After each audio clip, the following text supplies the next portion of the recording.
Hello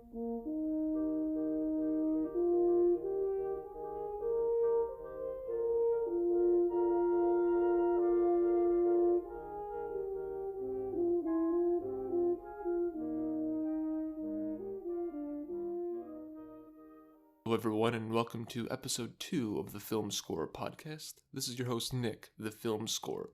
Today I'll be talking with Tom and Daisy, the composer duo behind 222. Together they've scored around 30 features and short films over the last several years, with their most recent feature being Clay's Redemption, a mythologically injected kind of noir action film. Their score is a jazz synth total slab of chaos, and it's out now on all major streaming services, although I highly recommend giving a listen on Bandcamp. The best track to listen to is Since When Were You Afraid of Death? It's the closing track, and it is absolutely wild. I appreciate you joining me today, and if you've listened previously, thank you. And so far the reception has been great, but I hope to keep improving for the listening experience. Now, sit back, strap in, and enjoy the conversation. Tom and Daisy, I really appreciate the two of you sitting down to join me. So how have you guys been doing recently? Yeah, good. And I think basically we're rescheduling the whole of 2020, aren't we? It's fine. Yeah. Just that feels that that's the 2020 vibe. Just reschedule everything and go with the flow, because you never know what's going to happen. Keep on moving days around until things fit, because don't set your watch by 2020. I'm glad that it seems like you two have been able to at least stay busy during 2020. At least as of right now, or as of today, the recording, you've got a feature film coming out tomorrow. Gotta be exciting. It is. So it's premiering at the Drive-In, North London somewhere.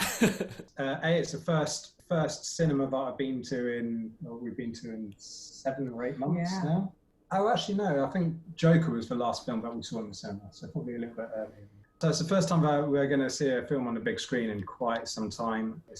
Obviously, it's exciting being able to watch a film that we've worked on the big screen as well. And it's just like almost any single afternoon where we get out of the flat is a good day. And not to mention that it's a drive-in movie, and for UK people, that's not our thing. We don't get to do that. We grew up on it in films and movies as kids, so it's very much like it's a really exciting retro experience for us. So yeah, our very first drive-in movie experience is a film that we wrote the music for. That's really cool. And you say it that that's an American thing, and maybe that's the silver lining of the coronavirus is for a very long time it existed in the US only in movies. So they're finally popping back up, because I don't think I've been to one since I was maybe, 8 or 10 years old. I haven't gone to one recently, but it's at least on the list of possible things to do. But yeah, so that's really cool. And that's Clay's Redemption, right? That's right, yeah. Can you give a little synopsis on it? Because when I looked it up, the synopsis, at least on IMDb, was both very vague and elicited like a zillion questions. I think it was something along the lines of Clay seeks redemption in this world of gods and immortals. And seeing stills and little clips and names of characters, it's neon soaked, but there's demons and gods, and seeing all that combined, I was wondering what the hell is this movie? I think you just described our first bit of scoring experience, actually. We're like, what the hell is this movie? Especially as when we first got it, it didn't have any sound. Yeah, that was really interesting. Do you want to have a go at a synopsis? No, it's so hard to. It's not hard to explain in the same way that Inception or Tenet is hard to explain. It's hard to explain because it's a relatively very simple, straightforward story, but it's a high concept film. So the visualized nature of it, the sounds and the characters, a little bit more hyper realized than what you'd have in a usual film, I suppose. So let's have a okay. Yeah, go on. Okay, give it a go. So Clay is the main character, and he is an enforcer for the gods, and he moves between different bodies. So that's why he's called a sleeve walker, because the bodies are sleeves. and he just moves between them so that he can do the jobs that he's set to do. And this is his final job, and he's got to protect this woman who he doesn't know why he has to protect her. He's just told, get this job done, and then you get your exit, which means he's then free. So this is his story of his one final job. That was an elevator pitch. That was all right, wasn't it? Yeah. I've done that. You're hired. You're gonna go. Yeah, it sounds like you've given that over and over. So that was pretty good. I mean, I've watched it a lot. So. Having watched it a lot, like, how do you keep the excitement going to like actually seeing the real live premiere? I mean, are you imagining you're gonna sit in and be like, oh yeah, this happens, that happens. Oh, I know what he's gonna say, or does it still have kind of the same excitement as in anticipation? I mean, first of all, we haven't seen the full thing since 2019. So we finished our part in end of 2019, I think. I think one thing I'm trying to get really good at is like putting projects aside once we've finished, and then you really do get the excitement of seeing it again. What's so easy to do is sit there and kind of pick apart little things, or like, oh, I'm not sure about that level. Well, did we really write that? I don't remember writing that. Well, obviously we did. There's no joy in that. And at the heart of it, Tom and I are just massive film nerds. We absolutely love film. We're storytellers who happen to speak the language of music. So we try to go into every screening, letting go of all our own issues and just watch it as movie lovers. Yeah, that's a really good way of putting it. I think I don't know how people are able to go into cinemas and be able to pick apart everything that they do. Something that scares me is that Adam Driver aspect of hating everything that you do, but you don't want to see yourself in it. That for us is not why we would want to get into film. We absolutely want to make sure that we enjoy the end result as much as we enjoyed working through it in the first place. And at the end of the day, Daisy and I, we are marrying the two things that we love the most, which is music and film. So if we can't find the enjoyment factor in that job, then probably not doing the right thing. Not to compare it to Adam Driver, by the way, because I'm pretty sure that there's other aspects that I didn't really give him much respect for in that little comparison. No, we knew what you meant. He's got his thing. And it makes sense. When I was younger, I wrote a couple scripts, and one of them was made into a small film. And I think that was a very hard part for me, was to just sit back and enjoy it as an audience member rather than as someone who worked on it. Maybe a little related. I think there's also so many people online, like it's a part of kind of online like film criticism of just picking things apart and finding issues. You said it, there's no enjoyment in that. Whether it's something you worked on or not, at this point, having seen enough films, I don't know why bother if that's what you're going to do anyways. Absolutely. It's a collaborative aspect, this thing that we do. So when we're going in, when we're hearing any of the cues that we've written further down the line, it's going to conjure up those times in which we've been going back and forth with the directors and taking notes, and then striving to achieve the same goal, which is to make sure that the music is working with the narrative. Effectively, it should still also be able to remind us of the times when we're actually working together as teams, and it's something that Daisy and I really enjoy the most is having that team building aspect of it, and then talking it through. I mean, we're looking forward to this premiere tomorrow because we're going to be seeing the director and producers and the actors all together, socially distancing, but all together in this one place. So we're going to be able to like talk this through and geek out about all of the different behind the scenes BTS aspects of it. Kind of exciting. It's funny that you mentioned like the picking apart of the film criticism. I think particularly for us with this film, it's such a bombastic, insane film and score that the thing we've said most to each other is, look, it's not for everyone. There'll be people that absolutely hate it. There'll be people that absolutely love it. We weren't trying to be clever or subtle because that wasn't our job in this film. So I think by this point, we've really let that go and just gone, it's cool, it's not for everyone. We're really proud of it. The director loves it, the producer loves it. They're our bosses, that's what's most important. And we'll just go along and enjoy ourselves.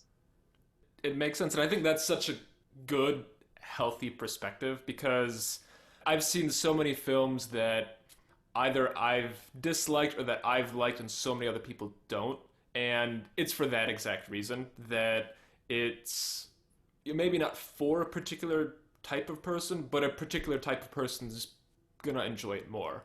And if you don't fit into that kind of set of criteria or likes, you won't. But I think having that in your head beforehand it's just such a good approach, because I can imagine if you think that everything you make, everyone's gonna like it, and if they don't, there's either something wrong with them or something wrong with you. Is no matter how good you are, just setting yourself up for disappointment. Sounds exhausting. Yeah. I really, really do find some kind of excitement in being able to praise for risk takers. Even if I don't like what they've done, if I can still appreciate the risk aspect of what they've tried to achieve, then I will applaud that in itself, both risk takers, and I love it. And yeah, happy days. Are there any like risk takers that come to mind for you when you say that? Oh, What composers? yeah, do you mean composers? Composers, directors, I mean, just Hilda's anyone. one that comes to mind, isn't she? I think with her Chernobyl score, making your own sound designs from the set location, that's really cool. I really like Marco Beltrami's kind of like the way his music kind of comes across as quite visceral, and it's like his hybrid scores are not like other people's hybrid scores. They're very kind of like they grate against you, and I quite like that abrasive nature of them. What's the Star Wars thing on Disney Plus? I've totally blanked. Oh, wait, The Mandalorian. It's got a bass recorder in it. I mean, if that's not a risk, I don't know what is. yeah. I mean, you mentioned that, and then Ludwig Göransson's most recent score for Tenet has been, as I've seen, has gotten like such a divisive reaction. And I think it's exactly, maybe not for the bass recorder reason, but it is quite risky and different. And I haven't seen the film, but just listening to it isn't exactly what you expect in an action heist movie. I know that's kind of a gross oversimplification of the film. It's the clearest description I've heard of the film. I think composing a score for a Christopher Nolan film has got to be a poison chalice, because I can imagine as he's such an artist, he's always going to have such a pitching as to the music in those kind of films. And again, Ludwig's going to be that person like us who's like, it doesn't matter whether or not half the audience hates it or not. I've got one person to please, and that's the director. That's all I care about. It's making sure that the director's happy and it works with the narrative. If the people don't like it, it's not my problem. That's admirable for me. I never look at it that way, just because I'm coming at it from a very different angle, and often just from the audience perspective. But that does make so much sense. I mean, and at the end of the day, it is nice for the composers to have people buying their album releases, their score releases, or getting 10 million streams or something. But to me, that always seems ancillary to actually doing a good job in the film first. It almost doesn't matter if your music's really popular from the film, if it doesn't work in the film, or if the director hated working with you or hated what you did, because you're composing for the film first. I think I really love Daniel Pemberton, because I feel like in the same way with Göransson, his scores are really different. He never has one sound. He's really great on Twitter because he shares a lot of the behind the scenes stuff, and the way that he creates sound. I don't think he's really creating scores that anybody else is doing. They're not necessarily weird and crazy, not all of them. They're not the same as everything else. And I just really love that. I love like we said, the risk takers, composers that really serve the story rather than serving a genre of music. I think you'd be up for having a pint with Daniel as well, wouldn't you? Yeah, he seems cool. Yeah, definitely. Yeah, he's definitely part of that list of people that we can admire for being able to take risks. He's also kind of one of those composers that when musicians and writers first come into this industry and they start wanting to work on film, they're often told to make sure that you know what you're good at. Stick to your genre. Stick to the thing that makes it you. And when you listen to Daniel Pemberton's repertoire and you think, well, what's him? Because he's good at it all, isn't he? It's like what? It's just all of it. And that's not just because we're hanging hanging our hat and crossing our fingers because our reel's a little bit all over the shop. So yeah, we do look to people, especially when we get told that. We're like, yeah, but Pemberton. I think he's such a good example for being really good at seemingly any genre. The fact that he's done some, major superhero films, but then also you listen to his score for Motherless Brooklyn, which is like a kind of modernized version of this like jazzy noir detective genre. And it's like, you shouldn't be able to do both of those really well. They're just so different, but he does it. And I think like it's so fun listening to some of a composer's works and seeing that ability. I watched this short film that came out recently. I think it's called The Stuntman, and it's all shot vertically, directed by Damien Chazelle, and Lauren Balfe is the composer. And the film basically, it's like every 45 seconds it jumps from genre to genre. So it starts off as this like modern thriller, and then it's there's a Wild West shootout, and then there's like a 60s French new wave crime aspect. And listening to Lauren jumping across these like super varied genres, and it's so seamless. That's the mark of someone who really knows what they're doing, because it's not like a feature film where he spent months and months doing it. It's a 7-minute short film that, who knows, he put together in a couple weeks probably. It's just so cool to hear that. And so yeah, hearing other composers do that too across features it's awesome. You recommend that short film, do you? I have mixed feelings on the film itself. It's actually one that I have written something up about in one of my short film music articles, and I haven't gotten around to releasing it. But by the time this is released, that will have already been out.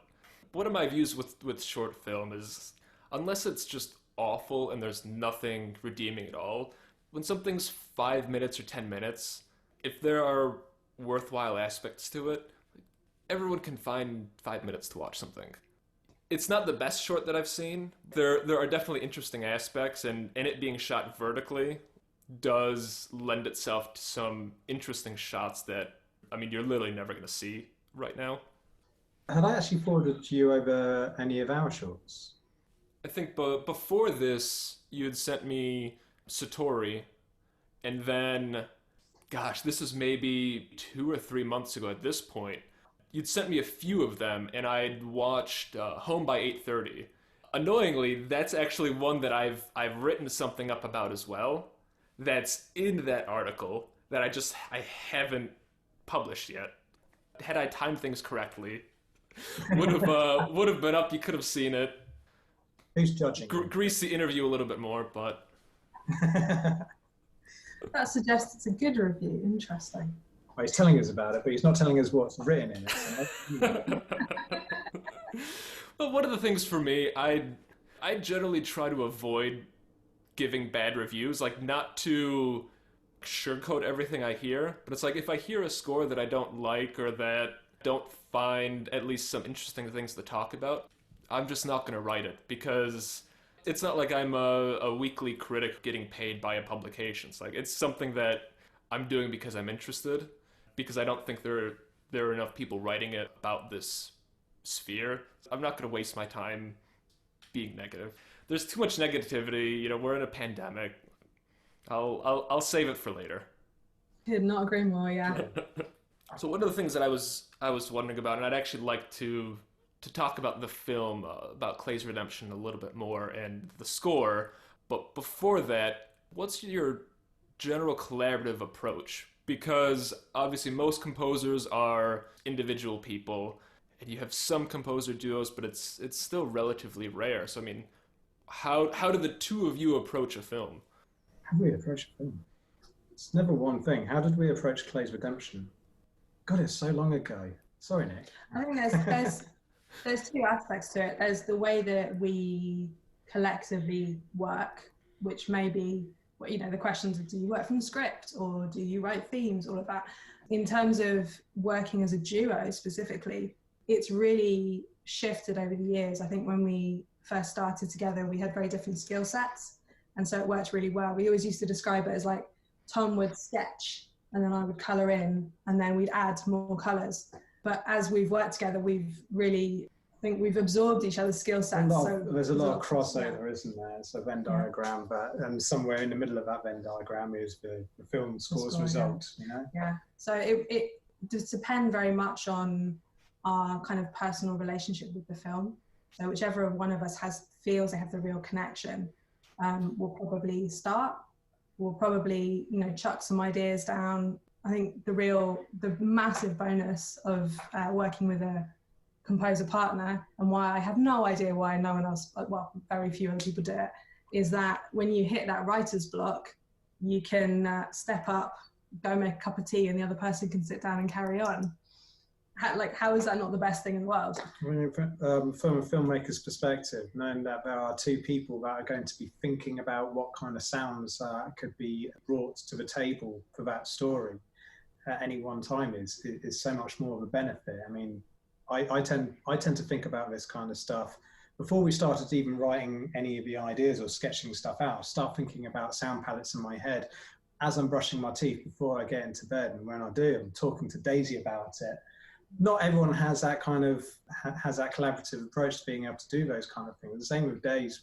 She'll suddenly just randomly in the middle of the day start talking to me about what might work and what wouldn't work. And at that point, the brain's already started sketching before we've started sitting down at the keyboard and we've started writing or at the piano or the guitar, whatever it is. We're already starting to think about kind of what's going to work. And the tricky nature of this, the answer to this film, is that they kind of reverse engineered the film. So we didn't have a script to read. They weren't really able to send us rushes or anything like that. They were only able to kind of like send, what did they send us across? Like a pitch deck or something like that, wasn't it? Where they were able to kind of like tell us about the feel and the approach, and they'd tell us about basic descriptions of the characters. So we'd write sketches and ideas depending on what they'd send across to us. It was really when we started working to image on the screens and figuring out what's going to work best in different situations. The film music really started coming to life for us. But it's quite tricky because in other films we've had a script, we've had fully fleshed out characters that we could start reading about. We're already reading about the subtext within those scenes. So we're all a step ahead in those other films. With this one, there was a jigsaw that was being pieced together as we're piecing the music together. That's how wanky. No, that's a really good shot.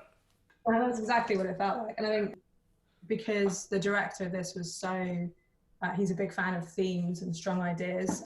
We started by writing themes, but it was very much like Tom would be like, I've got this really strong idea for this character. Do you mind if I just start?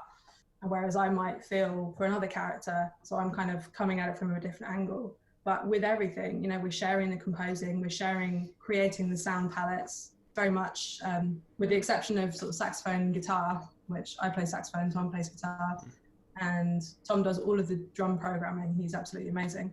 Pretty much everything else is whoever feels it, depending on the project. So we're already picking ourselves apart before it's gone anywhere else. It's a fine filtering process, like a nice vodka. Because you're self-filtering, it sounds like it would be way more time-consuming than if it was just one of you doing everything and sending it off. I imagine that whatever you're sending off is then much more refined. And also, if you're avoiding that sitting alone with a cue for 3 hours because you can't quite get it right, at the beginning of the 3 hours, you've just gone, can you just sit down and fix this? Because I don't know. And they're like, yeah, okay, fix. And then you send it off. It's so much less time in your own head. And it's something we've really learned over the last 5 years of working together, is not to be in our own heads and just sort of go, I don't know what to do with this, or I think this is good. Can you confirm that for me, please? It's just a big time saver. And I think as two people that we're not in front of the camera people, we like to kind of move away and create and work as a team.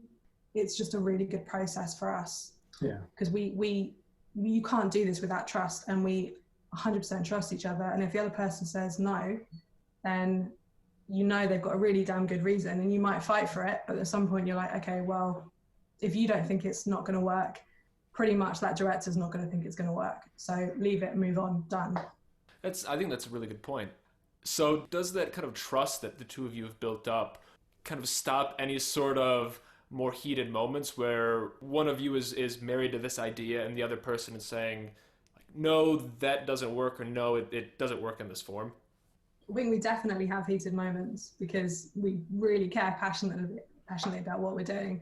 And I wouldn't want to work with somebody that was a bit about everything. So that's cool. What we did do about 3 or 4 years ago is we implemented our system that we share with anybody that's working in partnerships.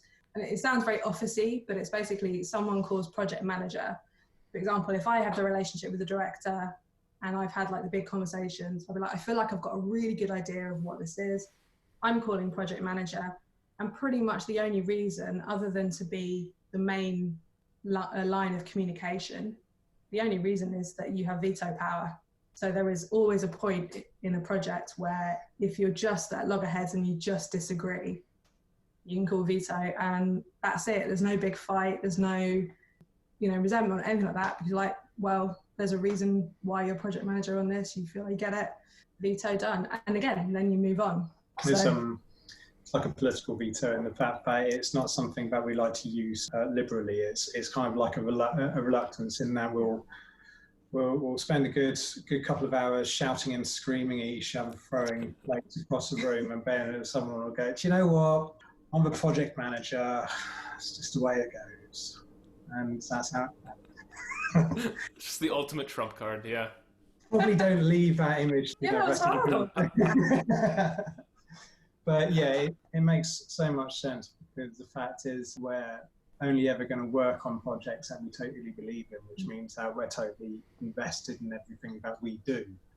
And that includes every single note that we play and every single note that we write and the expression that's used. And we try to reduce the amount of whimsical nature about that to the point where where that second person can come in and say, why have you done that? What is the reason why? And if there is no why that you can back it up with, then it's probably a little bit weak, and you need to find a way in which you can rationalize it in some way. And that's why I still don't understand why there's not more composers working in partnerships like Daisy and I are, because we often go to these rooms full of other composers where they'll talk about the intrinsic nature of writing for them is very personal. It's like, and often painful. That's how they describe it. Yeah. But you're not working for you as well. You're working for a director. You're working for a filmmaker, producer, a writer, whoever it is that you're going to be sending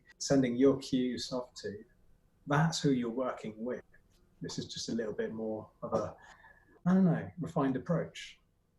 I mean, it's got to be working because, I don't know how accurate the number is, but at least on IMDb you have 31 titles, I think, that you've worked on together, which is a lot. That's a lot of hours in the same room. And we're alive. Killed each other. Exactly. You haven't killed each other. The scores keep coming out, so there's got to be something in there. I feel like it gets better. I feel like the more, as with any relationship, whether it's your best mate or your writer, director, producer, communication is everything. And the more that, like Tom was saying, that the better we can communicate with each other, the better we can communicate with our director or our producer, whoever we're working with, or the editor. There's really no downside with that. I think more people should do it. I'm a huge advocate. I think the fact that you can release your ego earlier is healthier for the project, and it's healthier for you because you're not getting stuck inside your own head or worrying about it. You're not, as so many composers say to us, I don't know if I could just let someone else work with me. I'm too much of a control freak. I'm a massive control freak. She is. Don't roll your eyes. But not in this, because again, like Tom said, it's not about us. It's not for us. It's for the story. It's for the narrative. And if we're doing it for us, we're not doing our job. It's interesting you point that the control freak aspect of it out too, because like at the end of the day, you're making a score for a film, and not to disparage directors, but their whole role in some way is to be a control freak. They're effectively in charge of everything, so if they're able to delegate score, there's always a sense of release and trust. So yeah, I think that makes a lot of sense, and that seems like a healthy approach. But also, if you're a control freak as a composer, at the end of the day, the director's going to be sending you notes, and it's not like when you're in your composing duo where yeah you have more of a back and forth. At the end of the day, it's their film, so you're kind of forced to relinquish control to an extent, anyways. I much respect to the directors for being able to do what he or she can do. I mean, it's those people that we serve. It doesn't necessarily mean that we just kind of like say yes sir madam, but we'll do whatever you say. You know, it's just one of those kind of things where we've already practiced the dialogue between each other. We'll continue that dialogue with the director as well. And I think the only time relationships between composers and filmmakers break down is when that lack of communication is there. So that's one of the things that we harvest the most out of any of our collaborations with the films that we've worked on, is to make sure that the people that we're working with are fundamentally their friends. Hans Zimmer likes to call them part of the band. You know, they're the people that we want to kind of go back and forth with, and so that's kind of why we want to make sure that when we're striving to do that same goal together, we're doing it in the best way we possibly can do. That makes a lot of sense, and it seems like I don't want to keep saying the same thing, but it seems like it's obviously working because you're doing so many projects and they seem to be turning out really well. Obviously, I haven't seen all the films you've worked on or heard every score that you've done, but the shorts that I've seen all worked, and if everything's happy on Clay's Redemption, what more can you ask for?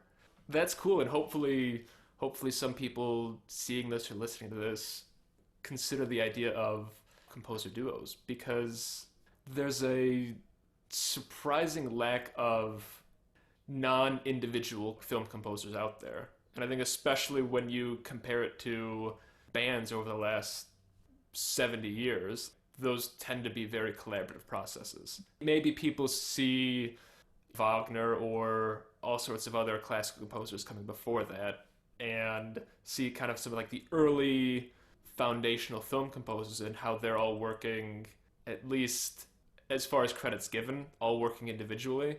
Maybe that's just a pattern and a trend that is kind of self-perpetuating.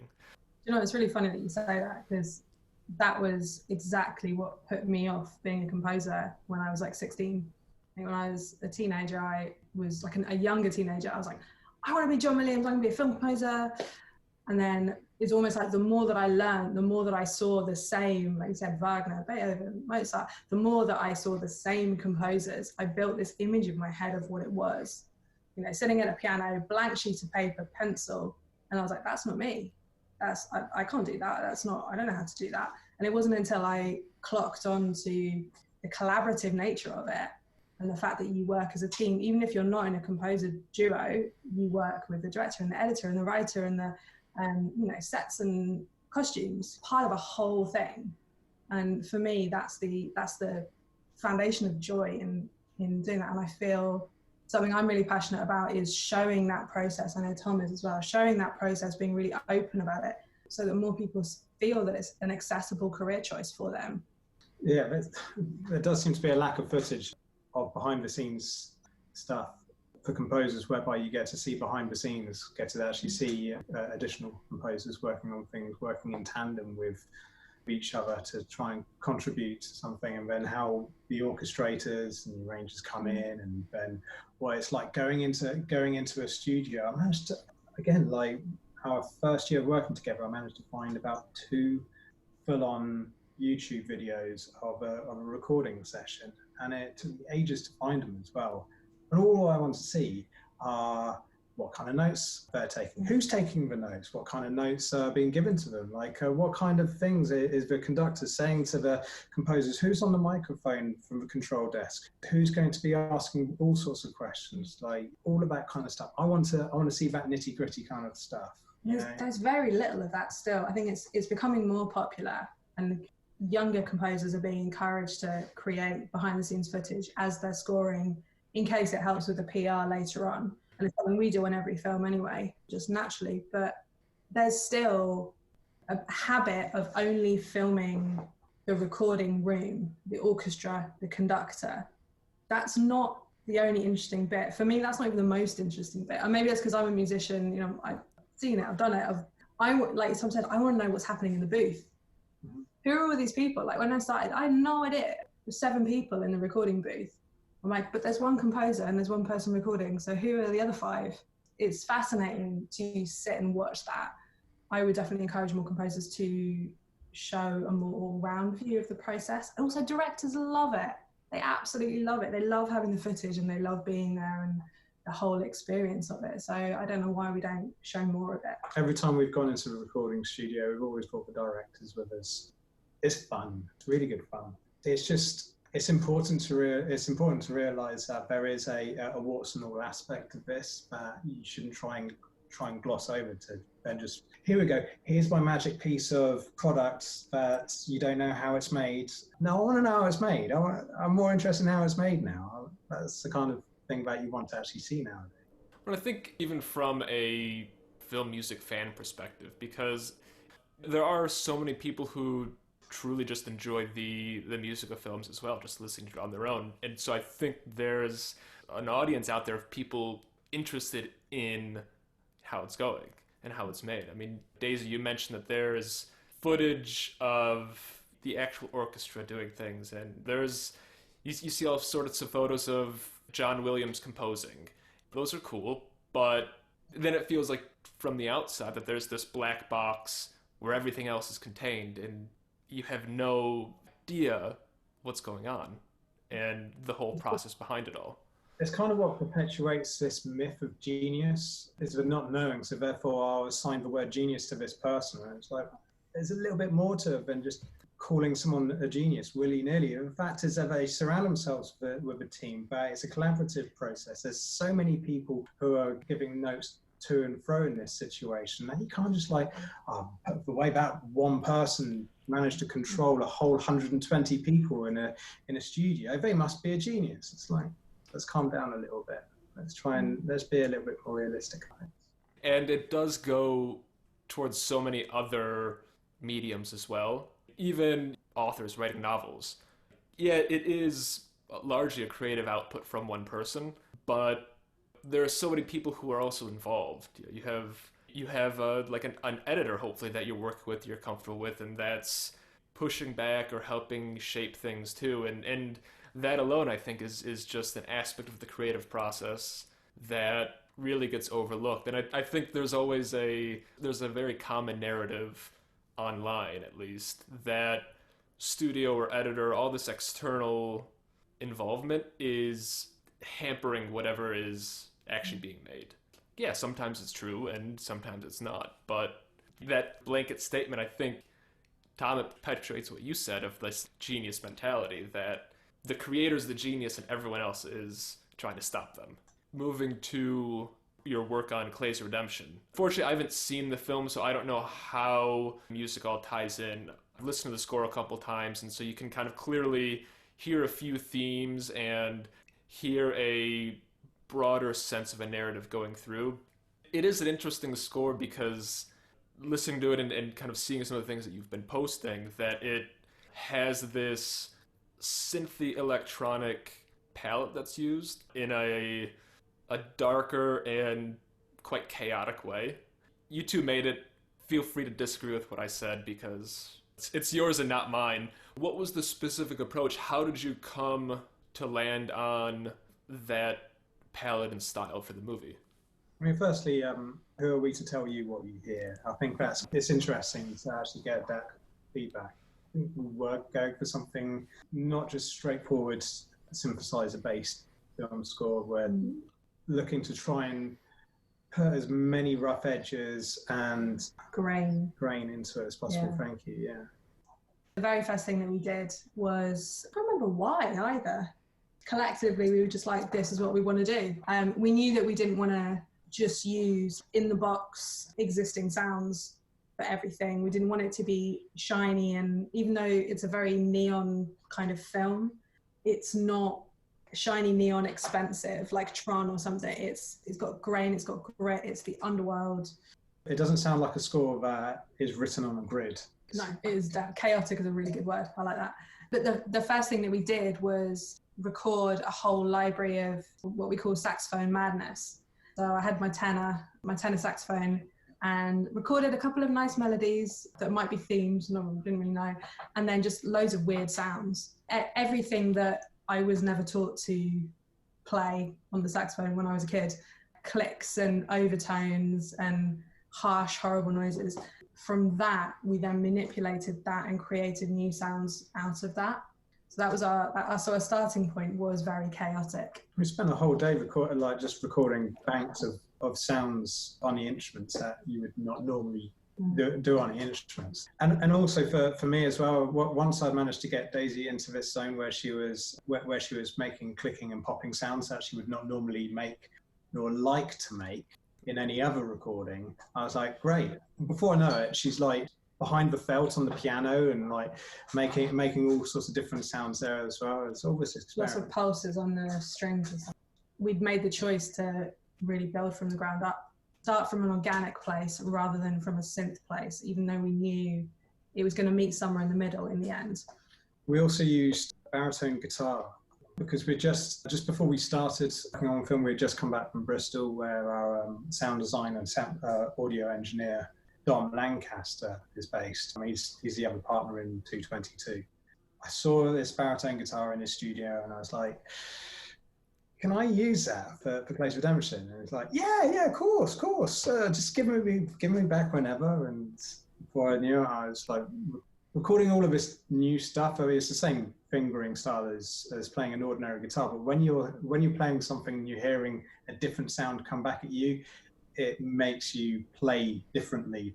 As we were playing all of these things in, I was trying to get quite an overdriven heavy metal, not heavy metal, heavy metal sound, metallic sound. We're just sticking all of those into these banks alongside the saxophones, the pianos, and all of these percussive elements, and making sure that we can get those ready for when we were actually going to start writing some cues. The next step was to start stretching them out of place and adding all sorts of different processing onto them to make them not sound like what they sounded like, I suppose. I think the first theme or idea that we actually wrote, funnily enough, wasn't for a character. It was to kind of represent the city that they live in, because it's all shot in dark alleyways with bright lights, sort of the top, just out of shot or just at the top of the screen. It's very urban, feels very grounded in a sort of smoky city way. I think that was the first cue that we wrote. Yeah, it was kind of allowed us to bring it together. I have to say, Nick, it was really hard. We were listening to a lot of Bernard Herrmann. We wanted to go old-fashioned film noir. It's like, we do this. It's a completely different world. We can't do that kind of film noir. We have to do this kind of thing instead. But what's that temptation there? Because like Dave said, there's a lot of smoky alleyways and hero up shots with Canary Wharf in the background, or it's got some really cool visuals in the film. The temptation for composers is to do what might have already been done. I'm going to backtrack a little from what I've just said, because it's a little bit cheeky, but there is also that element of wanting to do something that other composers of this kind of electronic alongside saxophone genre have done as well. We want to make sure that we're going to distance ourselves from any kind of comparison with Vangelis or anything like that. Is to make sure that we're doing something that has its own language but served which is the language of the film. Because the film is not Blade Runner. So although the headline, if you give it a little elevator pitch for both stylistically, you'll be like, oh, that sounds really the same. They're just not. So it would have been so weird and wrong and incongruous, wouldn't it? It had to be its own thing. But it's funny that you said the noir thing, because I think that's where there's this little angular, when we were doing the melody part of the Saxophone Madness, we really wanted it to have kind of this, have the tenor saxophone, because it's very close to a human voice. Saxophone sound is very close to a human voice. But it also harks back to old school noir. But nothing in this world is pretty. Nothing is nice, nothing is sweet. So everything that we tried to write, if it was, with the exception of one theme, I would say, was angular in some way. So not so that it's completely out of the box, not trying to reinvent the wheel, but it has something that's slightly off about it. So when we were writing this city theme, amid all this sort of grainy atmosphere stuff, it has this little motif on the saxophone, which is just it's just slightly off, like emotionally off. Hopefully. That was a plan anyway. I think that's interesting.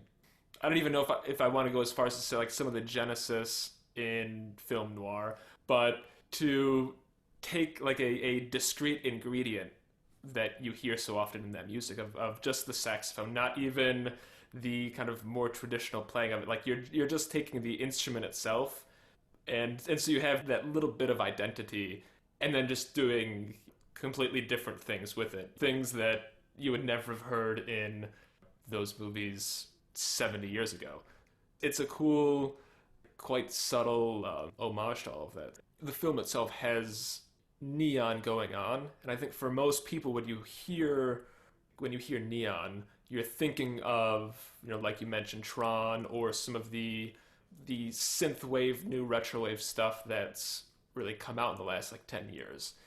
The only other movie that I can think of that is similar to what you two are talking about is Only God Forgives, and Cliff Martinez's score. There's like a lot of neon visual, but it's also so dark and dirty and gritty, and that's also a film where like nothing positive happens at all. This is a follow-up to Drive, is that right? Yeah. Do you remember watching that? Drive or Only God Forgives? Only God Forgives. It was like on a date. Sorry. Well, we didn't live together at the time, and he came over and we watched it. We didn't like it. I love Cliff Martinez.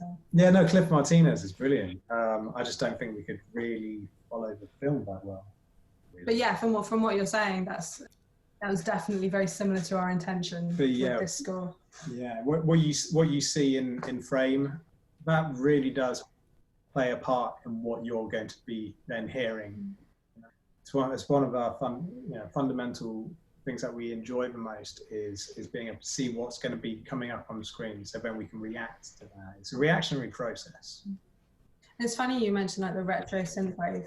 One of our characters, Una, she's like a joyfully insane villain, kind of cute and sweet, but she's completely crazy. Yeah. She was a starting process for us with all the crazy phonetic sax. It was her and her character that we saw this crazy aspect. And we just like, that's our starting point for the film. We'll start with all of the sax craziness. Yeah, she's like an assassin who kills you with a smile. That's kind of her character. She's very towards kind of the anime side of it, I would say, of sci-fi and fantasy in general. Like the way that her costume was put together and the way that she portrays it. Although we knew we didn't want to try and do the Stranger Things or the Tron, we did again want to bring in something of that. So we have this like kind of synthwave type sound that basically never stays nice for very long. It's very tonal for a few seconds, but then whenever it comes on, you get these underlayers that bring the chaos that is inside her mind. So again, there's another, like, we just wanted to hark to it a little bit, hark to the tradition, a little nod to the tradition. Yeah. But then the underlayers are dirty and weird and definitely sub-harmonizing it to suggest that there's a bit more of a twisted nature to this character. The real enjoyment is just those first few bars of writing a piece of music for this character. And you imagine this isn't just representing this character, but this is what I believe this character would be dancing to in a rave. That's kind of where I was at when I was thinking, this is it. This is what she's going to be dancing to. It's an interesting and frustrating aspect of hearing a score without seeing the film, because you listen to kind of the narrative flow, and depending on how the tracks are titled, like you could get an idea for what's going on. I know exactly what motif you're talking about just because of how it shows up and what it's titled. That's really cool, and I do appreciate kind of the subtlety that's brought to representing a character, because I think for a lot of people, your idea of a theme for a character is like a full-fledged melody that goes on for 15 or 30 seconds before it repeats or gets changed, and having, you know, a sonic, just a palette or a few notes to represent someone, it's a, I don't know, in some ways a more interesting approach. It's, at the very least, it's not as heavy-handed or overt, that, you know, there's a little more subtlety there going on. It's definitely, it's a new approach for us. I can't think that we've done it on previous films, like being so different with the palettes for each character. I think when we were doing, you know, Ask for Jane was definitely more traditional in that, you know, it was like a late 60s period drama thing, almost like a late 60s period heist. Set in Chicago as well. But that was more traditional with the, you know, same sound palette, more or less, switching between jazz-ish, so kind of film noir jazz and, yes, like spy noir, spy jazz. It was like a Harry Palmer kind of spy sound going on in the late 60s. But then the more British invasion blues folk, there was still crossover, and that was definitely much more theme for the heist, a theme for this character's love relationship affair thing. It was much more traditional in that sense. Yeah. So this has definitely been a departure. And what's been so beautiful about the project is the freedom that Carlos, the director, gave us, Carlos and Ivo, the producer. You know, they really trust us. We worked with them quite a few times on a number of shorts, but this is the first feature. They really sort of said, go big or go home, and then gave us free reign, really, which was amazing. It's such a privilege because it doesn't happen that often. Yeah. Allowing us freedom is a misnomer to suggest that we can do whatever we want. You already heard that Daisy she is quite a control freak. So there is an element of confinement that we allow ourselves to sit within. Otherwise, we will go insane if we don't have those self-regulatory nature by which we can produce what we can do. But they're laid back. As far as producers and directors are concerned, they have this fetishistic enjoyment of being able to watch their own film that they haven't seen for ages as a new film with music. It's a new experience. It's a new experience. Yeah. They just want to watch it all in tow. So I'm not saying this is a good way to go. There's a lot of directors who'll be thinking to themselves, "Oh my God, I can do that. I want to hit each and every cue as it's written," which is also fine. That's absolutely fine.